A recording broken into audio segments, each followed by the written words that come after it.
Welcome to Denver Theory Lab. Denver Theory Lab? Okay. Denver Theory Lab. Let's do it.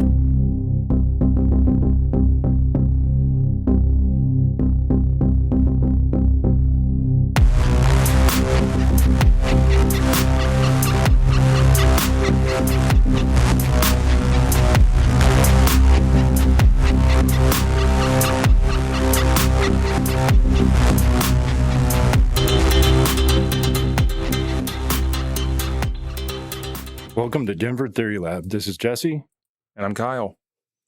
where we aim to investigate and explore theoretical and practical ideas, conspiracies, events, and practices from an objective point of view to expand our range of thinking. To support us, you guys can make donations to Denver Theory Lab on PayPal at Denver Theory Lab, and you can contact us on Facebook, Instagram, or email us at denvertheorylab@gmail.com. Please send us any questions, comments, or suggestions. So we're sitting here at Karma House and want to definitely thank Karma House for letting us be here and host this event here. And want to throw out here in the beginning that any of the views expressed here on the podcast do not reflect the views of Karma House. Only the individuals stating the views. All right, we are back, Denver Theory Lab. I'm Jesse. And I'm Kyle. We have Madison coming to the stage now. What sort of topic are you bringing us? I would like to talk about how everything is political, and thus everything can be activism. Expand on that for me. I think there's a connotation about politics in this current society, and that engaging in politics looks like engaging directly with systems of governance, like going to talk to a congressperson or vying for power or making some proposition for changes on educational boards. And I think it is also political the way we hang out with our friends and what we talk about. I think it is political when we go for a hike. I think it is political where we choose to spend our time. And thus, I think a lot of people think to engage in activism needs to look like directly engaging with these systems of governance. So activism is going to protests. Activism is going to city council meetings. And would pose that with intention, activism can look like hosting a party and talking about your worldviews and talking about how you're going to better take care of your neighbors. I think activism can look like bringing soup to your neighbor when you're sick. And I think if we as a collective have this intention of engaging with activism and expand our view of how we can engage with activism, we can all be more engaged with the systems we live within. So, I've heard before people talk about how politics influences things like where people live, where they might hang out, where they might frequent. But that's more so of just showing how their politics has played an influence on those things. And it sounds like what you're saying is the very act of, hey, where you're choosing to frequent for your hangout spot or your weekly dinner, those actions are innately political. Am I understanding that correctly? Yep. Okay. So even if the individual is not consciously trying to do a political act, let's say, like a hypothetical married couple, they go to Denny's every Tuesday morning. They go to Denny's. How would that be political? I think it's the same concept as you vote with your dollar. Mm-hmm. And to choose to go to a Denny's every Tuesday that supports this mega corporation that pays its employees minimum wage, as opposed to the choice of going to your local diner that makes an intention to pay its employees a living wage,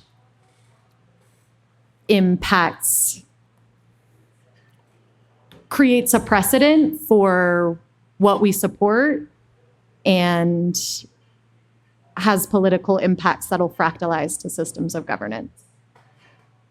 Could definitely agree with that, but I think most people aren't operating with that level of cognizance in their daily actions. So sounds like you're saying every action has this potential of being a political. Every action is a political action, but every action has this potential of being a political action in which you're making a cognizant choice. How would you suppose getting the world or society to a point where people are making more conscious decisions when you're making a small decision, even like, hey, I need to, go get some lunch? Yeah, I agree that most people aren't acting from this level of cognizance. And I think part of the reason for that is how challenging it is to make space for that level of cognizance, where Denny's is the restaurant down the road. It's in walking distance. It's easily accessible. You know what you like on the menu. It's maybe the easy choice that then to use a little more cognizance and to view it as a political act requires more effort on your part. And I think that's why I pose and want to talk about this topic and share the idea of everything is political. I think most people are afraid or resistant to engaging in politics because it sounds so hard and like such an intentional act. And that's why I pair everything is political with everything can be activism. Because I think people maybe look at political systems and they're like, that I don't know how to engage with that. It's too hard. It doesn't feel accessible to me to go to a protest, but it does feel accessible to me to make soup for my neighbors. And whatever level of cognizance you are able to achieve and able to use the intention of like, this is my activism, this is how I do something, and like feel affirmed that that does have an impact, helps to make it more accessible for everyone to engage in our society. So if you're, if you're looking for people to basically do a little bit more activism in the sense of, hey, they're actively doing something that they are thinking about how those actions will ripple in positive ways in society. Mm-hmm. Isn't there a danger of, hey, if people are too focused on this sort of thing, then society can no longer function? Like if I think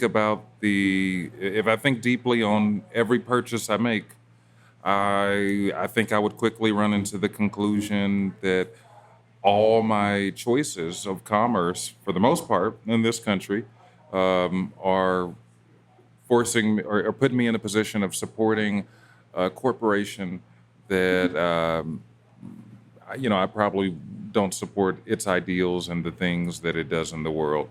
So is there a healthy balance there, or do you think the world would be a better place if everyone was making cognizant choices in every purchase they make and every action they take to make sure they're not supporting entities, corporations, or systems that are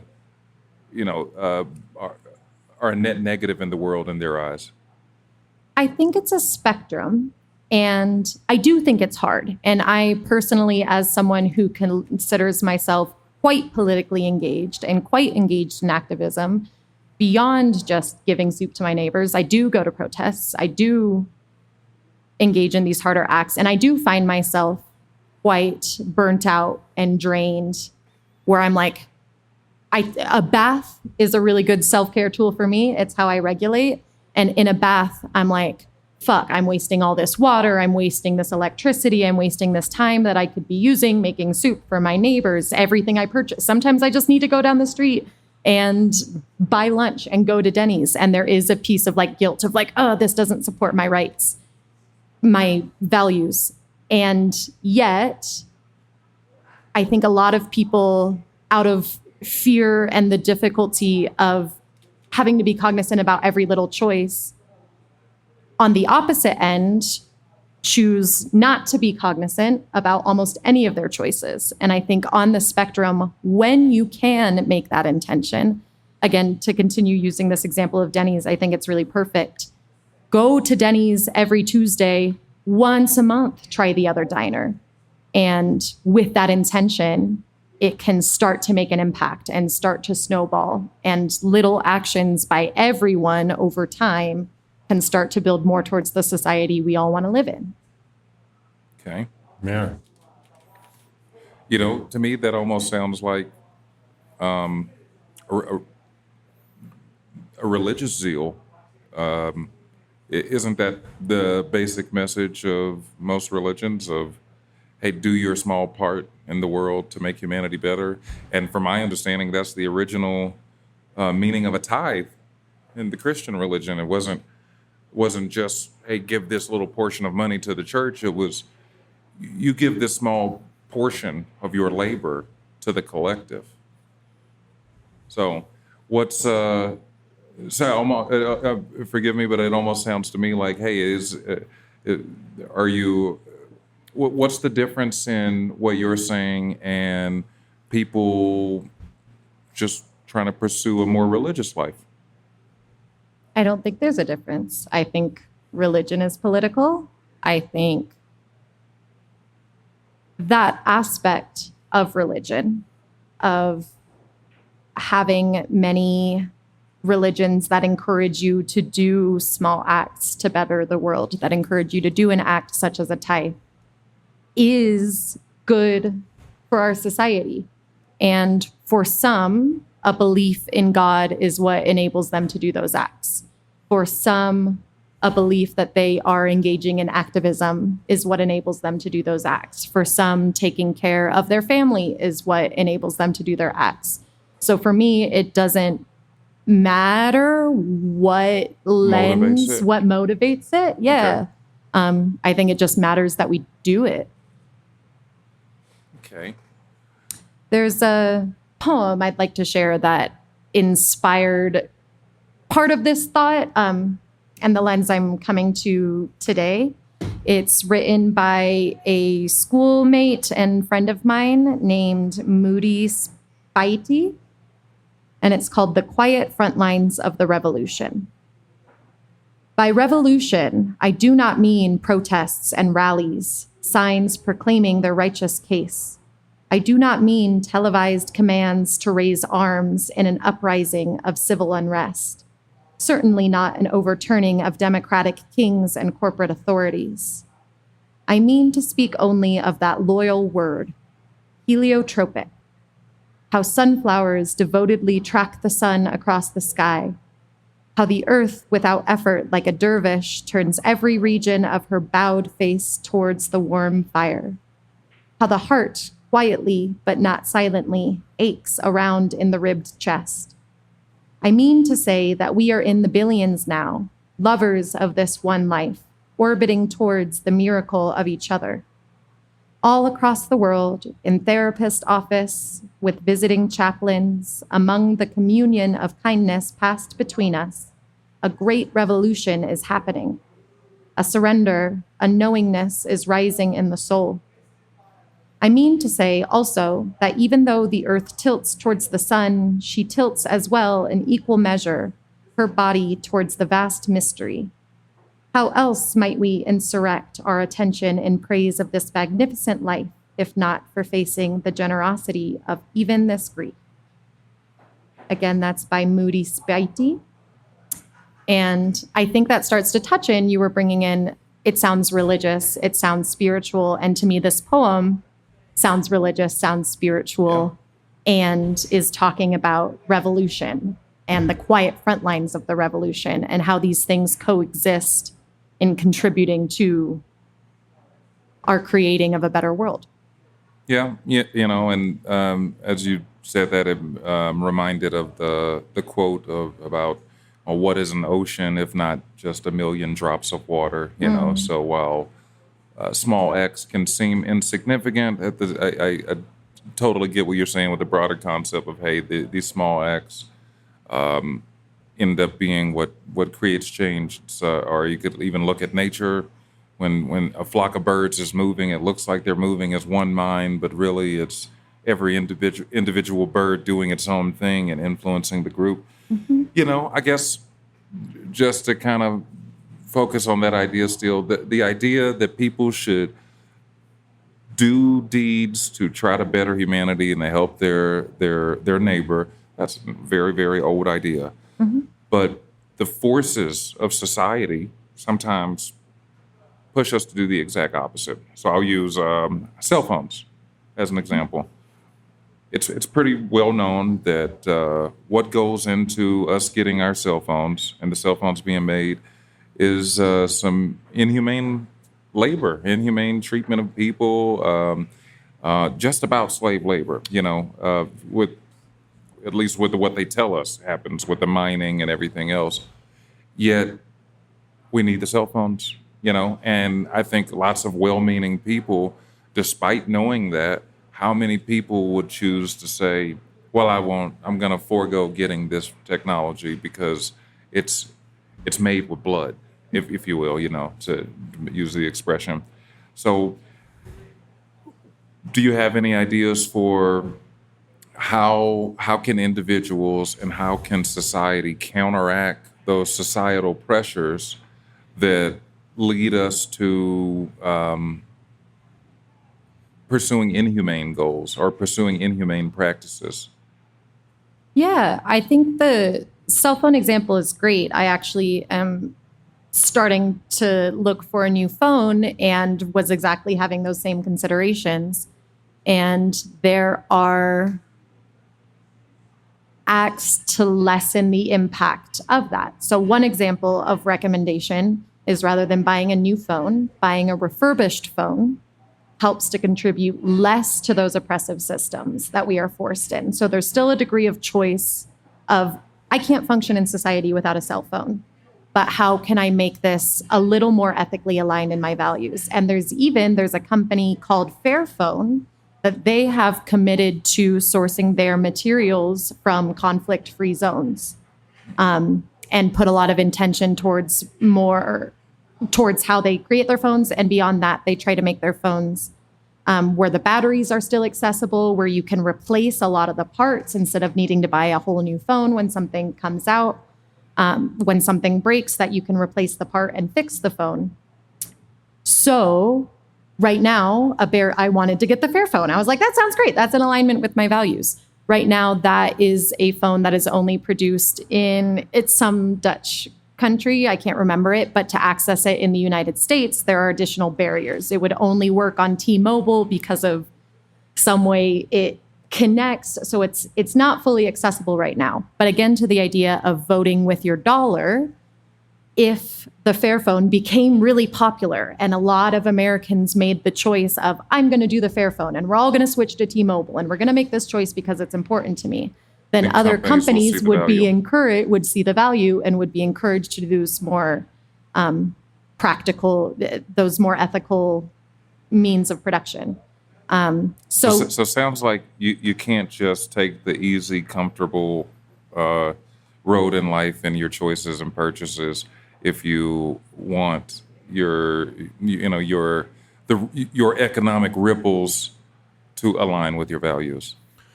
Yeah, I think it's about intention and knowing and making the choices that are in alignment with both your values and your needs out of life. For some people, doing the Fairphone, even though that's all my values, it's not feasible for me to switch to T-Mobile. That's just not possible. And at least I can know that. And maybe in a result, then I'm going to donate some money to the Congo. Maybe that means, okay, I'm getting this phone. I'm going to then make the intention to support my small businesses more this month because I made that other decision. So I think it's just an ask for awareness about the political impacts of what you do. And you might not always be able to make the best choice. It might not be accessible, but the more you know the impacts, the more you can be intentional with your choices within what's in your capacity to do. Where does one find, or where do you find this information of what's fairly made and what, like, is there a resource where you can find all fair made products, or like How do we know that my products are made with slave labor? yeah, how does an average person find that, rather than, instead of doing 10 hours of research, how does Joe Schmo say, well, I wonder, somebody said something about fair made products, maybe I should look it up, and maybe I'm kind of interested in that. Where does someone go to find that information? I wish I knew the answer off the top of my head. I'm going to take a moment and think if I know a resource towards that.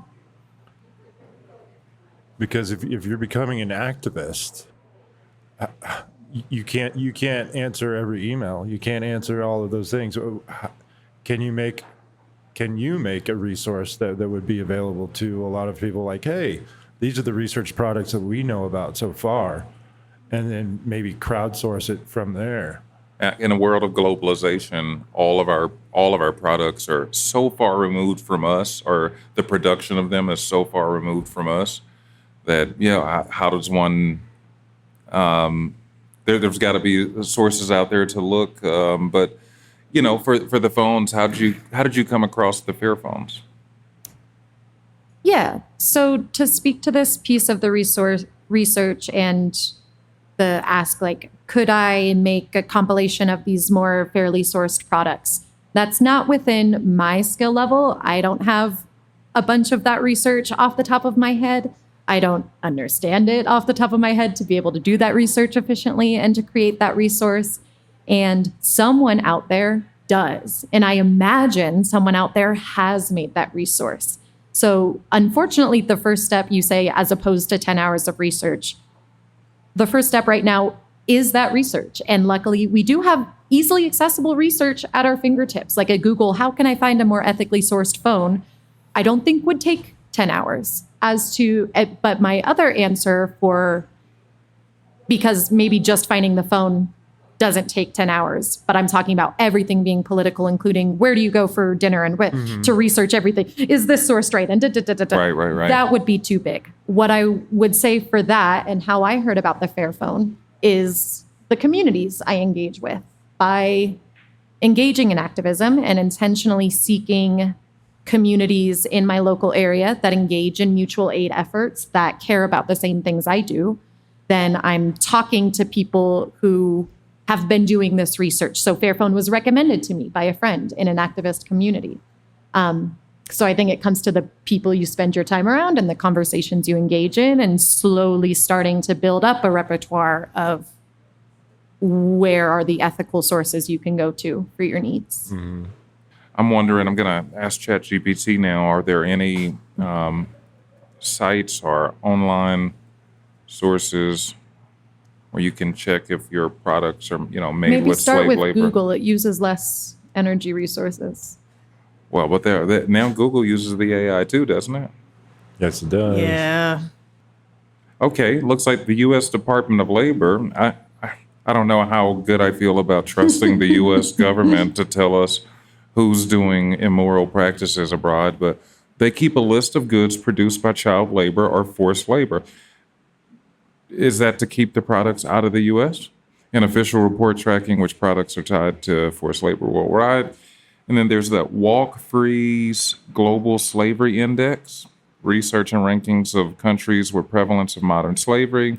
Know the Chain evaluates companies on how they address forced labor in their supply chain.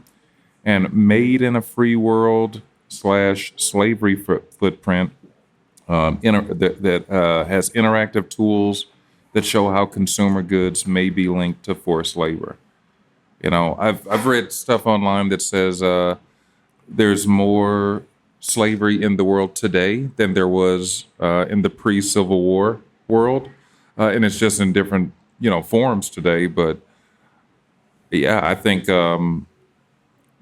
look, and of course, I know you're saying in much more than this in all of our actions, there is the capacity for taking political action.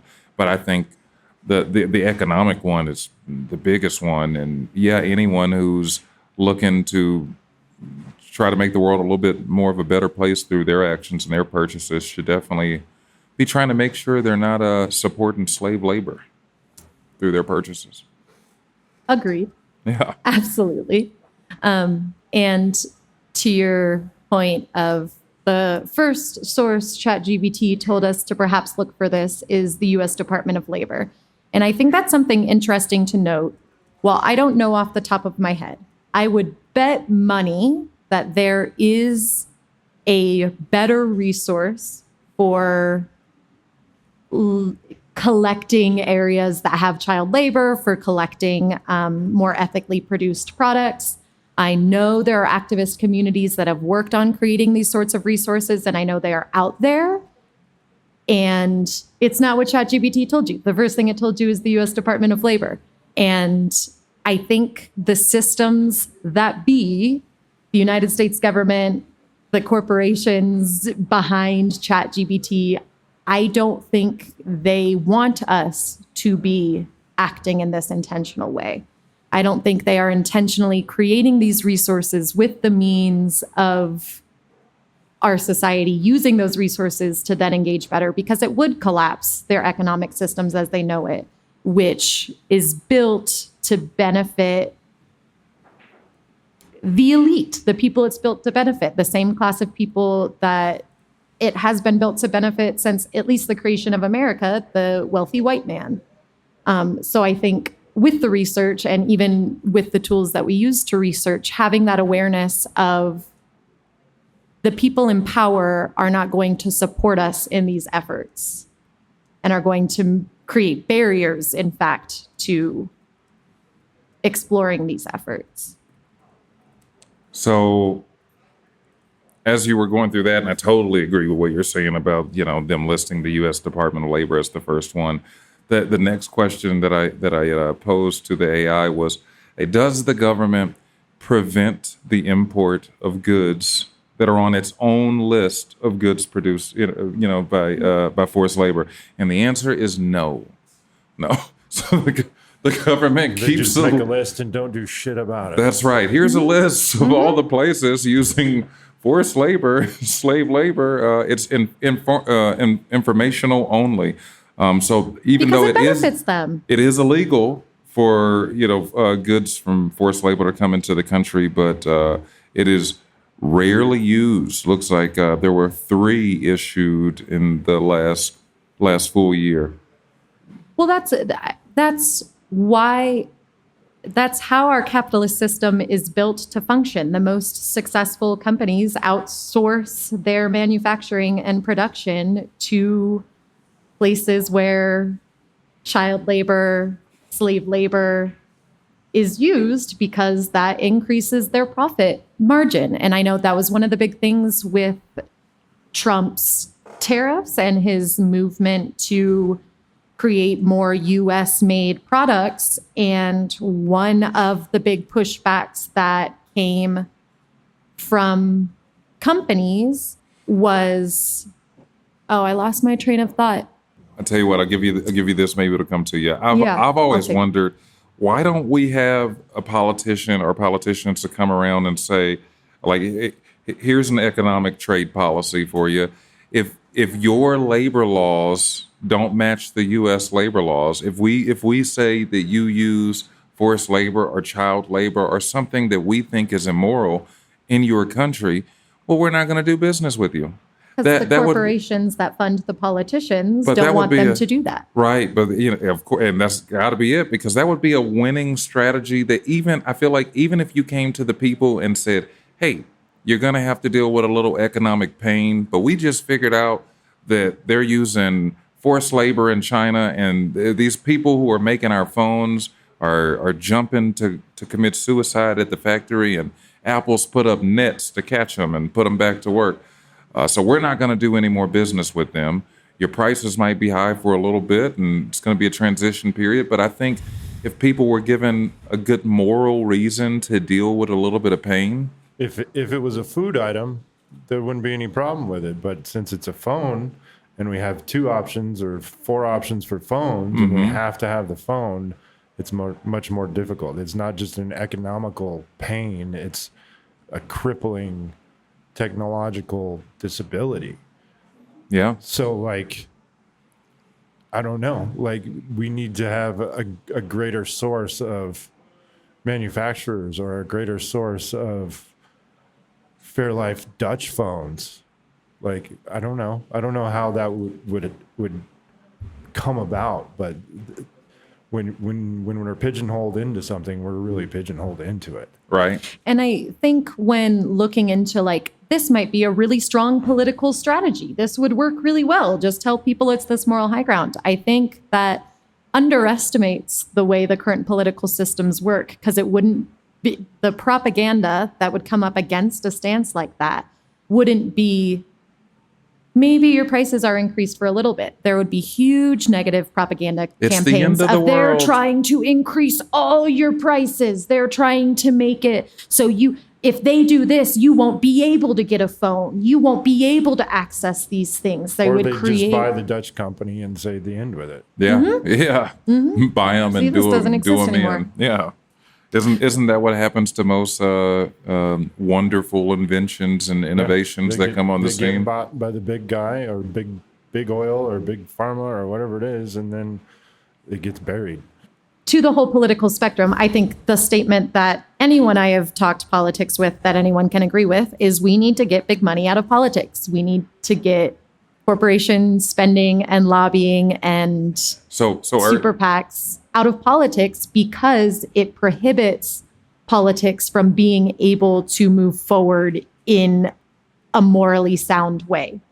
earlier you stated, hey, any level of conscientious actions that an individual can make, cutting down that going to Denny's to once a month, any level of it is a move in the right direction, of course, or is what should be done.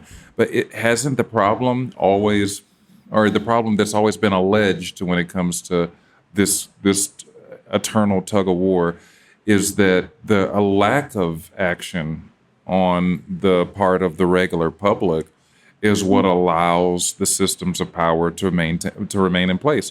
Our resignation into doing what's comfortable and doing what's convenient, instead of a constant vigilant activism, is what allows the systems of power to, maintain their power over us.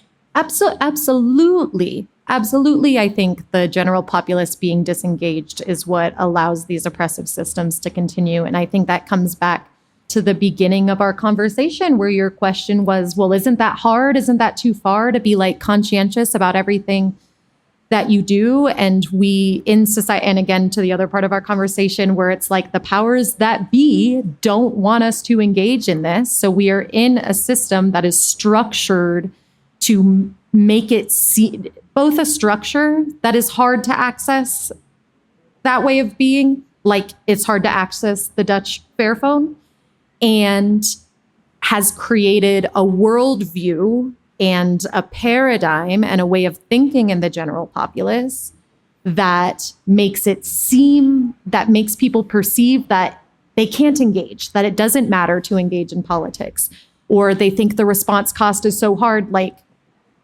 Yes, if every person was engaged, we would have less systems of oppression. And the systems of oppression tell us, you can't engage because you don't have time. You have to work your 40, 50-hour work week to pay your rent. You can't engage because if you go to a protest, you might get arrested. You can't engage because it's too hard to get the Dutch Fairphone. So that is the ask for every little thing, is just to make it accessible, is to start to decrease this mindset that you as an everyday regular person can't engage in politics and can't make a difference. And just find somewhere to start, whatever is accessible to you. And then you'll start to find how much more is accessible. Because starting with this when you start to explore different ways of being, it can expand so much further beyond what society has told us. Like, we have been taught that you need to move out from your parents' house to be successful and put yourself in this financial strain. And if you can come to a world view where that doesn't feel like a personal failure and doesn't make you feel ashamed, then you have a little more financial freedom by not paying rent to be able to spend more time doing activism. You have a little bit more connection to community. You have your mom's help to take care of the kids. You have your mom's help to teach you how to cook. And all those things can start to build up into this type of society that the elites have told us is inaccessible. Within that, how I've explored, I'm currently living in a house with 5 roommates, trying to create affordable housing. In that house, we're trying to permaculture our front and backyards to have food forests, and that can decrease our grocery efforts. In that house, we're trying to invite intentional parties where we talk about what's an action we can do to help our community. We can bring food to our neighbors. We can bring food to our schools. All these little systems in that house, we can engage in a gift economy. Instead of by having 5 people nearby and all their things, I don't need to go buy a new razor. I can ask my roommate for a razor. So all these little things start to compound into creating a better way of being, and enough people do it, and it'll compound and it'll compound and it'll compound and it'll fractalize to impact the systems of governance. Eventually, it has to. It will. Every ocean's nothing but a million drops, you know. And what I think I'm hearing the most is, hey, when we resign our power to just quickly go with the flow or go with the herd, we're giving up our power. Yes. So we all need to just be a little bit more conscious and cognizant of how in every choice we make there is an opportunity, you know. And also with grace, as we've talked about a couple times, and I just want to re-say it with this term grace, of it is not accessible in this society because of how it is structured to make every choice you make being aligned with values. Like, we are in a society that you're going to make 1,000 choices a day that interact with your values in a negative way. My driving my car, I don't have a choice. I could not afford an electric vehicle. I have to get gas. I don't support it. And while I want folks to be intentional about their choices and to acknowledge the impacts and to make efforts to make greater choices, I don't want people to beat themselves up over every choice that they couldn't make, the one that wasn't in line with their values. You also have to have space for self-grace and acknowledging that you're doing your best with what you have within the systems that you're in. My therapist gave me this metaphor about shame that I always come back to. I think it works really, really well, where she compared shame to one of those finger traps where you put your finger in either side, and when you pull, it's really tight. And she compared shame to be like that. When you make a mistake and you're going, oh, I'm so fucked up. I can't believe I did this. I hate myself. I shouldn't have never done that. It's like you're pulling at the fingertip. And self-compassion and grace looks like relaxing into the finger trap of, I wish I didn't do this. I did the best within my circumstances. It is okay. I am okay. Allows you to relax and then be able to move forward in a more intentional way the next time. I like that, and I also want to, I guess, throw in, I think sometimes that disappointment in things comes with how we envision things. And maybe it's just letting ourselves know that, hey, things might not always go exactly like we envisioned them, but as long as we're making that effort to push things in the right direction, that's what it's really about. Absolutely. I think that's what this is. It's an invitation for folks to start to step into it, not a demand that you need to get the fair phone and replace your car for an electric vehicle. And every choice you make needs to have all this intention. just an invitation of where in your life might there be space to be a little more intentional. If the only thing you do to engage with this month is make the choice to go to a family diner instead of a Denny's, it'll start to build up. It'll start to fractalize. It'll start to compound. It is enough. And you keep doing more when you have more capacity. When you find more capacity, keep finding more opportunities for how you can engage. I think that's a great place to start because I like food. Perfect. We all like food. We all like food. Right? Break bed together. We need to do it every day. And if you're going to go out and do it, why not do it at somewhere that's mom and pop, somewhere that they know they take care to build their food or put their food together on your plate. And it's not coming from some warehouse frozen. And, it's handcrafted stuff is always better than factory made. And then the second step, first step, you go to the diner instead of the Denny's. Maybe next month you invite your friends to go on a double date to the diner instead of the Denny's. Next step, you invite a couple more friends and maybe over your meal about dinner, talk about what you're struggling with in the world and see how you can support each other. Oh, I really struggled to afford food this month. Maybe one of your friends can help you.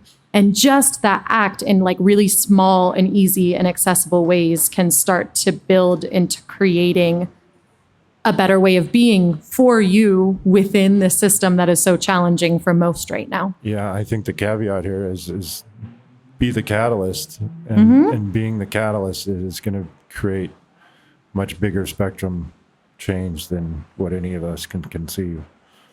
That's the hope. And I also truly believe the inevitability. I think that momentum is happening. I think there are a lot of people who are transitioning to living more intentionally, who are transitioning to trying to make more of those choices. And I think this energy will inevitably continue. And the way I engage in activism currently is I see my activism as planting seeds that I hope future generations will continue to nourish, and that I hope hundreds of years in the future that some generations will be able to reap the rewards of those fruits. So those little actions I'm doing right now, I don't expect to see in my lifetime the systems of governance reflect the systems I'm building, but I do expect to see it continue to steamroll and other people continue to be inspired. And I do expect to see in hundreds of years systems of governance reflecting these better systems of being. Thank you, Madison. That was awesome. Thank you. Thanks. I'll pose just a little bit. I lead a mutual aid group called Unity Collective. And if you're local to Colorado and want to check that out, post that at the Karma House on Thursdays at 7. If you're not local, the invitation, if this feels within your capacity, the idea of it starting was just, I want to invite a space where me and folks gather to talk politics and come up with ideas of small actions we can do in our local communities. It was inspired by this idea of coffee house culture in World War II times. Again, I'm bad at centuries. Where in coffee houses, it was a place for political discussions, philosophical discussions, and was often a catalyst for movements. So it's an invitation of invite your friends to talk politics and imagine what little action you can take. And you can start to create a system, even better if you want to make it a weekly commitment at a local community that supports your values. Invite folks to try it out. And you guys also do just some pretty great. What's the right word? It's not outreach for the community, but little things to try to help the community. I've seen some of the brochures of letting people know where they can get hydrated and cool off in the summer. So beyond talking politics, the group also is just finding little ways to be active and be an activist, like we were talking about, in the community. Yeah, that's the idea. What's within our capacity? We found what's within our capacity this month is we're going to be hosting a Skillshare fair. So we're going to host several different booths of people teaching different skills, such as coding and fishing and making medicinal tinctures.